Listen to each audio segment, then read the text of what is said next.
Okay, we are looking at something called completing the square today. And this is very similar to what we did in the last lesson with using square roots to find the value of a quadratic equation. Okay. Remember, we were pretty limited in what kind of quadratic equations we could use square roots to help us. But now we're going to look at kind of how to make it more applicable for a larger variety of trinomials. Okay. So here I have a question really similar to one we did last time.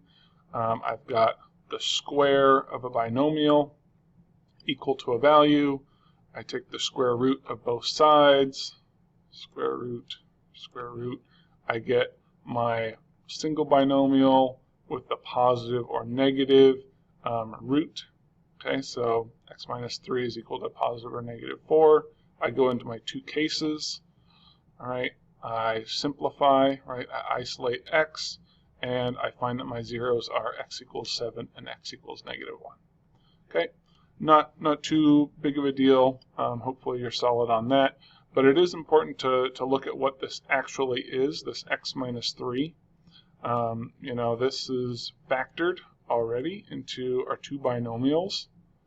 Okay, so if I expand that out, you know, that's really what it's looking like. And if I unfactor it, if I distribute this or FOIL this, I get x squared minus x times negative 3 plus x times negative 3, so minus 6x, and then plus 9. Okay, that's really what I'm looking at, which is my perfect square trinomial unfactored. Okay, so using the square root, I can work with a trinomial, an unfactored trinomial, as long as it is a perfect square trinomial. Okay, so our first concept is called completing the square. All right, and that basically means if I have the start of a trinomial, say I just have this part, all right, what am I going to have for this third value, this c value, in order to make it a perfect square trinomial? Okay, and to do that, there's a formula that we have to help us complete the square. And it is that c will always equal the middle term, okay, my b coefficient, divided by 2, and then those squared. Okay, and we can think about how this kind of comes about. If you remember, a perfect square trinomial had the form of a squared plus 2ab plus b squared. And we got to be careful a little bit because these variables are not the same as these ones.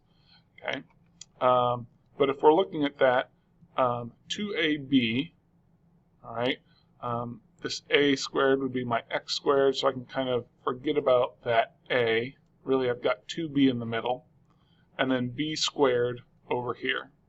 Okay, so if I have 2b and then b squared, the way to figure out what b squared is from this middle term, this 2b, is by dividing this by 2 and then squaring the result. Okay, that's where this formula comes from. And so now we're going to use this formula for this problem. So if I have my c is equal to b squared, or b divided by 2 squared, I'm going to just stick my 8 in there for this problem. 8 divided by 2 is 4 squared. Okay, I can add this in there to make sure I have it. So 4 squared, well, that's going to be 16. So 16 is the value I would put in there to make this a perfect square trinomial. Okay, and that's really all we're doing with this first concept. We're just making sure we understand how to find that third value so that this becomes a perfect square trinomial. Okay, we're not worried about finding the zeros at this point. We're just finding that value.